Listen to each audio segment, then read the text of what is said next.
देखें आप, गीत है आपकी सेवा में कन्हैया कैसेट के माध्यम से। एक भैया निर्धन और लाचार है, देखो बहन से कह रहा हो बिलात देना हो गए, बहन से नहीं मिलो, बहन बड़े घराने में है, सो भैया कह रहा हो। अच्छा क्या कह रहा हूँ? अरे बिनती है बहना बस इतनी हमारी कि जब रक्षाबंधन आ रही बहन, अरे बिनती है बहना बस इतनी हमारी, और रावे न सावन में सुनी कलाई। बिनती है बहना बस इतनी हमारी, रावे न सावन में सुनी कलाई।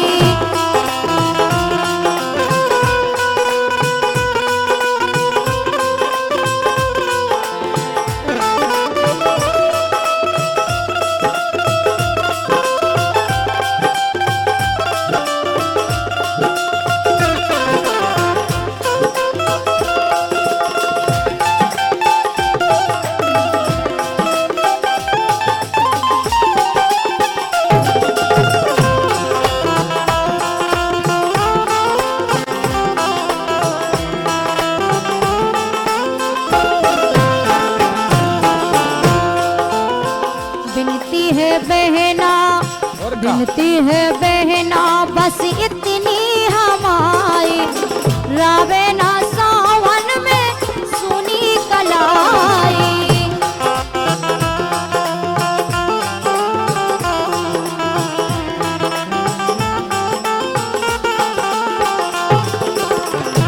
कह रहे बिनती हमारी बहन इसे है कि रक्षाबंधन आ रहा हो, रक्षाबंधन आगा है, रक्षाबंधन पावन महीना आगा है, रक्षाबंधन पावन महीना, और बीत गई है बहना पर से खबर मिली ना।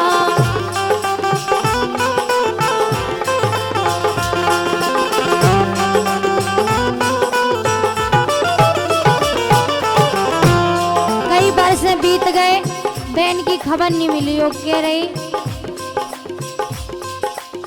रो रहे हैं बाबुल, रो रहे हैं बाबुल और रो रही मताई, रो रहे हैं बाबुल और रो रही मताई, रावे ना सावन में सुनी कलाई। बिनती है बहना बस इतनी हमारी, रावे ना सावन में सुनी कलाई।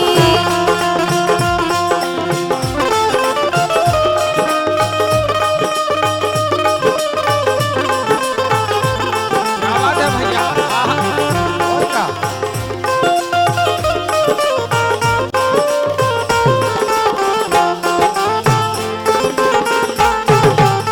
क्या बात है?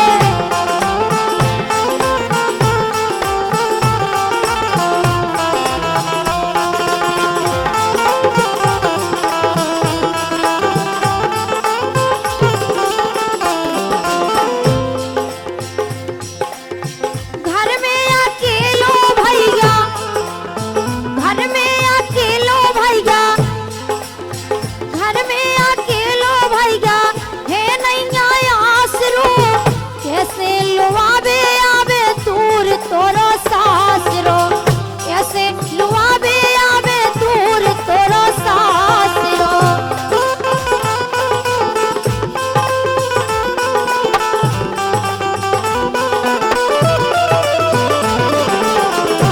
भैया कह रहा हो कि बहन हमारे लो इतने पैसा नहीं है, तुम इतने दूर हो, हम लोग आवे कैसे आवी। बहना तुम आए बिना, बहना तुम आए बिना आवे ना राई, रावे ना सावन में सुनी कलाई। बिनती है बहना बस इतनी हमारी, सावन में सुनी ना रावे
राय तक दाऊ